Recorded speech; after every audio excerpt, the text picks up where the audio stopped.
அஸ்ஸலாமு அலைக்கும் friends, welcome back to my channel. இன்றைக்கி ஒரு விலாக். நான் காலையிலேருந்து ஈவினிங் வரைக்கும் என்ன பண்ணுறதுன்னு உங்களுக்கு காமிக்க போகிறேன். வாங்க வீடியோக்குள்ளே பார்க்கலாம். மார்னிங் எழுந்திரிச்சோடனே நான் ரெஃப்ரெஷ் ஆகிட்டு பிள்ளைங்களே ரெஃப்ரெஷ் ஆக சொல்லிவிட்டு அதில் தலைச்சி உட்காந்துருவேன். தலைச்சி முடிச்சதுக்கப்புறமே அந்த பிரேக்ஃபாஸ்ட்டு எல்லாம் ஸ்கூலுக்கு போயிட்டு வந்துடும். காலையிலேருந்து ரொம்ப பரபரப்பாங்க, அதிகமாக வீடியோ எடுக்க முடியாது. அதில் ஈவினிங் வந்தோடனே ஃபஸ்ட்டு நான் ரெஃப்ரெஷ் ஆகிட்டு தொழுதுட்டு அதுக்கப்புறம் லஞ்சு பேக்லாம் இருக்குமா அதெல்லாம் கழுவி முடித்தா தான் ஒரு மைண்டு ஃப்ரீயாக இருக்கும். ஸோ அடுத்தடுத்த ரொட்டீன் ஒர்க்கை இதை ரொட்டீன் ஒர்க்காகவே போயிட்டுருக்கோம். வருவேன், ரூமை க்ளீன் பண்ணுவேன், அப்புறம் அந்த பாத்திரம்லாம் இருக்கும் அதெல்லாம் வாஷ் பண்ணிவிட்டு அதுக்கப்புறம் துணி துவைக்கிற வேலை. இந்த ஸ்கூல் போனதுலேருந்து ஒரு கேப்பே இல்லை. ஸோ ரொம்ப டயர்டாகிடும். இதெல்லாம் முடிச்சுட்டு படுத்தனா தான் எனக்கு இதை முடிச்சுட்டு படிக்கவே ஒரு 7 o'clock கிட்ட ஆகிடும். அந்தளவுக்கு டயர்டாகிடும். இதை முடிச்சுட்டு ரூமுக்கு வந்தேன்னா துணிலாம் கிடைக்கும்.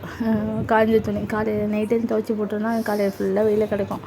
ஸோ அதை அப்படி துணி மடித்து வைக்கிறதுக்குள்ளே துணி துவைக்கிறது ஒரு பக்கம்னா துணி மடிக்கிறது ஒரு பக்கம். அது எல்லாத்தையும் கரெக்டாக எடுத்து வைக்கிறது.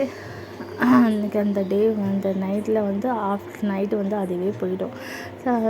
என்னுடைய சேனல் இப்போ தான் ஃபஸ்ட் டைமாக பார்க்குறீங்கன்னா மறக்காமல் சப்ஸ்கிரைப் பண்ணுங்கள், லைக் பண்ணுங்கள், ஷேர் பண்ணுங்கள், கமெண்ட் பண்ணுங்கள். அதோடு இல்லாமல் என்கிட்ட கேமரா எஃபெக்ட்லாம் கிடையாது. ஸோ அதனால் எங்கள் ரூமில் லைட்டு ரொம்ப டிம்மாக தான் இருக்கும். ஸோ நாங்கள் ஜாயின்ட் ஃபேமிலிங்கிறதுனால இந்த ரூம்லேயே தான் எல்லாமே அடைஞ்சிருக்கும். அதனால தான் இந்த ரூமுக்கு பெட்டுக்கு மேலேயும் கொடிலாம் கட்டியிருப்போம். ஓகே, அதோட கஸ்டமர் இயரிங்ஸ் கேட்டாங்க. அவங்களுக்காக பேக்கிங் தான். ஸோ அதை நான் பேக் பண்ணிவிட்டேன். ஒரு நார்மல் கவரிங் இயரிங்ஸும் அப்புறம் ரோஸ் கோல்டு இயரிங்ஸும் கேட்டாங்க. அதுக்காக பேக்கிங் பண்ணி டெலிவரி பண்ணுறதுக்காக அதை ரெடி பண்ணி முடிச்சிட்டேன். மணி பார்த்தா 6. ஸோ இதோட மகரிப் டைம் வந்துடும். அடுத்தது ஒர்க்கு. இந்தமாரி உங்களுக்கு இயரிங்ஸ் வேணும்னா கண்டிப்பாக எனக்கு கமெண்ட் பண்ணுங்கள். கண்டிப்பாக உங்களுக்கு நான் கொரியர் பண்ணுவேன்.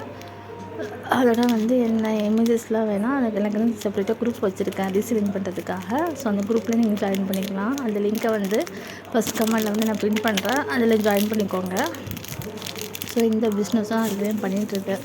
ஒரு 5 இயர்ஸாக பண்ணிகிட்ருக்கேன். ஸோ நீங்களும் ஜாயின் பண்ணிக்கலாம். சீப் அண்ட் பெஸ்ட்டாக இருக்கும், அஃபோர்டபுள் ப்ரைஸ்லேயே இருக்கும்.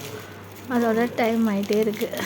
6 ஆகிடும். 6 ஆனதுக்கப்புறம் ஃபஸ்ட்டு தொழுது முடித்தோடனே அதோட ஸ்நாக்ஸ் சாப்பிடு. அந்த டைம் ஸ்நாக்ஸ் சாப்பிடுவேன். காஃபிலாம் குடிக்க மாட்டேன், டைமே இருக்காது. 5:15 கிட்ட வருவேன்னா கூட்டுறது க்ளீன் பண்ணுறது அப்படி டைம் ஆகிடுமா. ஸோ அதனால் தொழுது முடிச்சுட்டு இந்த ஒர்க்கெல்லாம் எல்லாத்தையும் முடிச்சுட்டு அதுக்கப்புறம் தான் உட்காந்து சாப்பிடுவேன். இப்போ தான் எனக்கு காரமாக சாப்பிட்டா ஆகும்னு சொல்லிட்டு வீட்டுக்கார்ட்ட கேட்டால் மிச்சம் வாங்கி கொடுத்து அனுப்பிச்சாங்க. அதை அப்படியே சாப்பிட்டுட்டு அந்த டே அப்படியே முடிஞ்சிச்சு. தேங்க்ஸ் ஃபார் வாட்சிங்.